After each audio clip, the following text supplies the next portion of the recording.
Hello, my name is Lorraine Brugh. I am a former ALCM president, and today I will be speaking with Robert Buckley Farlee, who is the winner of the first Raabe Prize Award.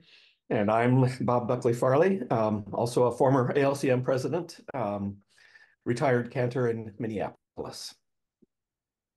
Thank you. So we're having conversation between two former presidents, which are a growing group these days. Yes. Bob, one thing that's particular about this conversation and your composition is that it was the very first to be awarded the Raabe Prize. This is a prize for composition that has been in existence since 1999 when Bob first received the award. The endowment is given by Dr. William and Pastor Nancy Raabe for what they described as excellence in sacred composition. And it's based on a single composition, does not need to be published, written within the last 5 years. And their criterion was also that this piece would contribute to sacred music for the church, particularly with a Lutheran heritage. So there was a lot of specificity about what the Raabes wanted and continue. They still are involved in the process as it has morphed over these last 25 years. But the reason for having these conversations at all right now is because this is the 25th year of the prize. And so it's a particular honor to work with you this morning, Bob, and to talk about how you came to write the piece and how you got involved with the Raabe Prize. So I'll leave it to you to kind of introduce us to those things. Mm-hmm. Yeah, and I would just add that Bill and Nancy Raabe have long been wonderful supporters of musical composition. They were commissioning pieces even before the Raabe Prize began, and we've really appreciated their support in many ways over the years. Mm-hmm. Agreed. So yeah, the Solemn Reproaches of the Cross. This is what it looks like. um, in this case, it was actually a commission. I was asked to write this by Mark Bangert, who is best known for his long career of teaching at Seminex and then at Lutheran School of Theology in Chicago. But at this point in time, he was also the cantor at St. Luke's Lutheran Church on Belmont in Chicago. And they had a tradition of doing the reproaches as part of the Good Friday service, which is a practice that goes back many centuries. And they had been using an older traditional English text for it, which had been receiving a lot of criticism in that time for its harshness, especially toward the Jewish people. The way it was framed, it made it, or it emphasized the feeling that the Jewish people were responsible for the crucifixion. And of course, that's something that's been a problem for the church for a long time. But in the years just before that commission came, the Presbyterians had come up with a new translation and published that in their Book of Common Worship, which addressed many of those problems. And the text made it clear that this wasn't just focusing on the Jewish people, but perhaps even more the Christian people, those of us who claim to follow Christ and yet have failed Christ in so many ways. So he was looking for a musical setting of the new text, and that's what he asked me to take on. Interesting. So, and for any that don't know, Mark Bangert died in the past year, and so it's interesting too that we're remembering him in this way through this piece as well, and that shows a lot about Mark, that he was always looking for texts that could really be useful and have integrity for the church. So it's always been both an appealing and a surprising decision that you used the musical style of what I would call the blues. I noticed that Augsburg Fortress calls it jazz. So if you want to talk a little bit about that, you can, but I've always seen it as a bluesy musical style. Can you talk about your choice for that with this solemn text? Yeah, and I agree. I tend to think of it as blues, but when Mark sent the text to me, and the tradition at the congregation I served, Christ Church Lutheran in Minneapolis, we did not use the reproaches, so I wasn't that familiar with them. And when I read through them, it just felt like something that would be expressed well using the blues. Here is Christ's asking his beloved people, what have I done to you? Why are you treating me this way? Delivering me to the cross. And it was just a feeling that I had almost immediately with it. And it's not a form that I've worked that much with in the past, but I thought, well, let's give this a try and see how it works. Yeah, well, I think it works really well. I'll say a little bit more about my use of it a little bit later, but the students at the Valparaiso University Chapel of the Resurrection found it very, I even hate to say appealing, because it's such a solemn and somber text, but they took to the musical style immediately, without my needing to explain very much.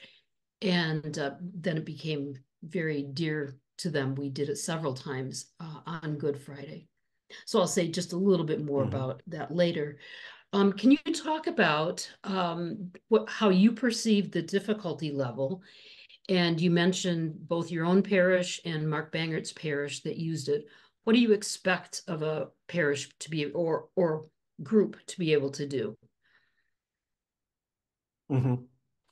Yeah, I think as I was writing it, and as an active parish musician, I was well aware that this is a very busy time of the year for church musicians, and there's a lot of text in the reproaches, and I was trying to figure out how I could do it in a way that wouldn't be too taxing on the choir when they're working on music for many different liturgies.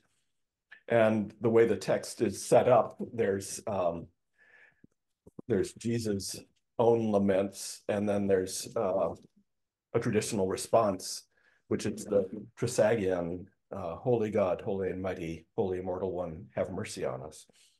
And so I thought, well, just give that part to the choir in a couple different settings in the piece, so that they wouldn't be having to sing the exact same response every time.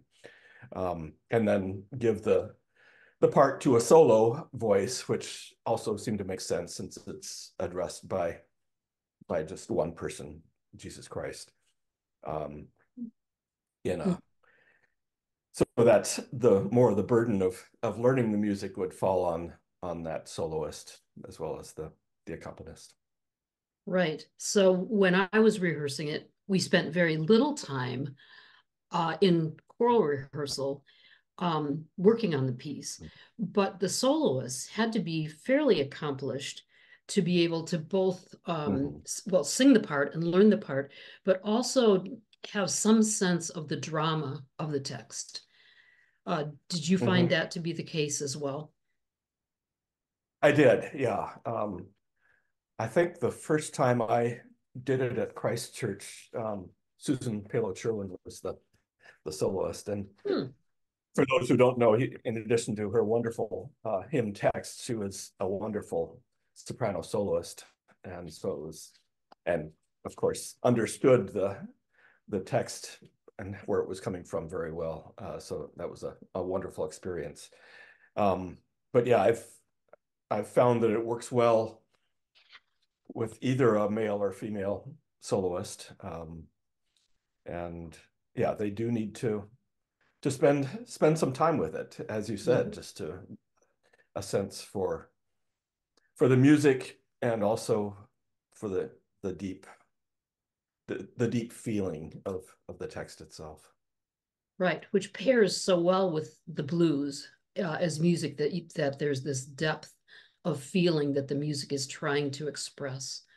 And the soloist, in order to have a really effective presentation, I think the soloist needs to grab onto that in some way, even though they may not feel that they can authentically sing the blues. I would agree with the assessment of the need for the soloist to have some special preparation. And what I found is over Holy Week, we usually had maybe 12 to 14 solos that would happen over the space of the Triduum. And when we sang your setting, the most coveted solo was the Reproaches. Is the students loved it so much that that was that was where all the competition was for who was going to get which Holy Week solo. And so my very best singers always did that part. And there were a couple of years, I think we did it 3 times, where they really grabbed onto this idea of sharing that suffering and agony. It was very effective. Yeah, it is such a dramatic text, and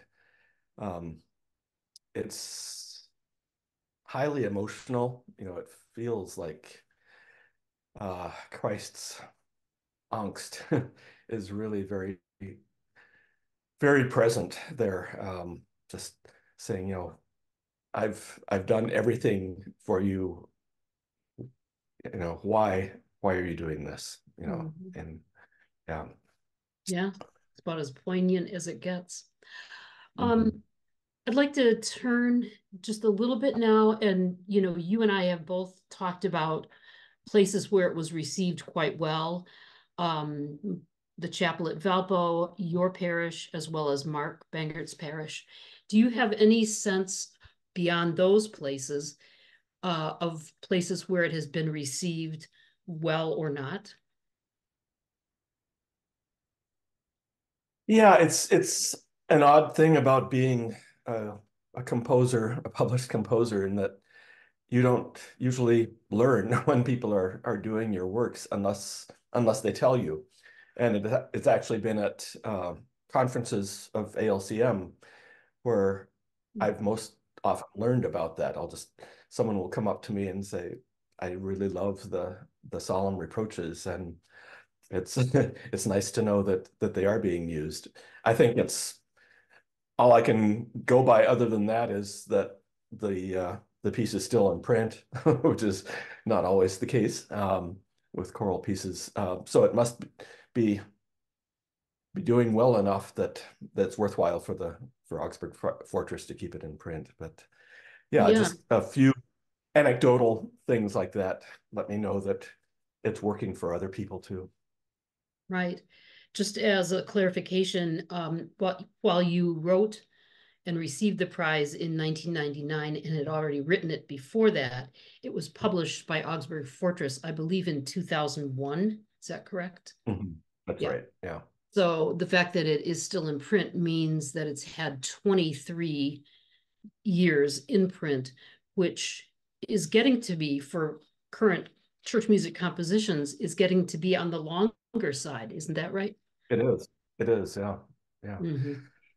Yeah. Other than my service music pieces, it just standalone anthems often don't last in print that long. Right. The economic. I understand. I work there also, so I understand the economics of.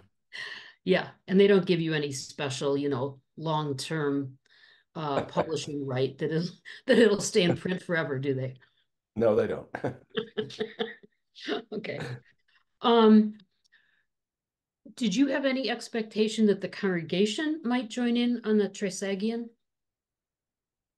Um, Originally, I just conceived of it with the choir, but yeah, it's simple enough refrain antiphon that certainly a congregation could sing it. I think they could pick it up pretty easily. It's it's an ABA kind of version of the antiphon. So it's the first three times it's one melody repeated. Then the middle section is three more times with a different melody, and then it returns to the first. So yeah, it's not that much that the congregation would have to learn, and can be printed in the bulletin. So it could Yeah, I think easily be that's how done. I did it at least part of the time is printed the antiphon and then had the people join in. Well, I know, Bob, you always have a lot of things on your desk. And so as we close up our time, are there current projects that you're working on? And can you describe what's going on in your compositional head? Yeah, I retired from my cantor job about a year ago, and I very much want to keep composing, so I am still working on that. Um, I have some seasonal projects, a few commissions. I did some Christmas pieces for this past Christmas, and um, there's one hymn that I have a tune for in ELW based on using the Dietrich Bonhoeffer's um, text. And Gracious powers. so Greg Peterson, yeah, gracious powers. Greg Peterson, who's another former ALCM president, is directing a parish choir here in Minneapolis, and they're taking a tour to Germany in the summer. And he asked if I would do a choral setting of that hymn. So that's one thing I'm working on. And then I have probably the largest project I've ever done. There's a requiem. Um, Boy, it's right about the time of Solemn Reproaches. I asked Susan Sherwin if she could write a requiem text, um, and she did. And it's been on my desk for all these years, and then occasionally I'll do a little bit with it, but I just didn't have time to really focus on it. And now that I'm retired, I decided it was time to really do that. So I've been working on that requiem, which is a fascinating project. It's 7 movements, and it begins with the Requiem Aeternam text, but the rest of it is partly biblical and partly Susan's own poetry. And it uses as a unifying thing the 7 days of creation in reverse order. So it begins with rest, requiem, and then progresses kind of relating somewhat to creation, not exclusively, but it ends with light then, which is just a glorious way to think of requiem. So I'm enjoying that on that a lot. And I don't know that I've ever heard anybody connecting those before. I know it was just genius on her part. Yeah, yes, she was. Well, thank you for your time and for being willing to start the ball rolling with this whole Raabe Prize endeavor, which, as you know, has become a real highlight of ALCM that people look forward to both submitting and seeing who is chosen and the variety of those who have won the prize over the past years, I think shows a breadth of all kinds of composition and an entry point for lots of composers. So thank you for being the leadoff hitter on that. I'm honored to be that. Good. Yes. Okay, well, thank you, Bob. And I wish you all the Thank you, best, Lorraine. and we'll look forward to that Requiem in the next 6 months. Kidding, I'm just kidding. Okay, I'll get right on that. All right, take Yeah, thank care. you very much. You're welcome.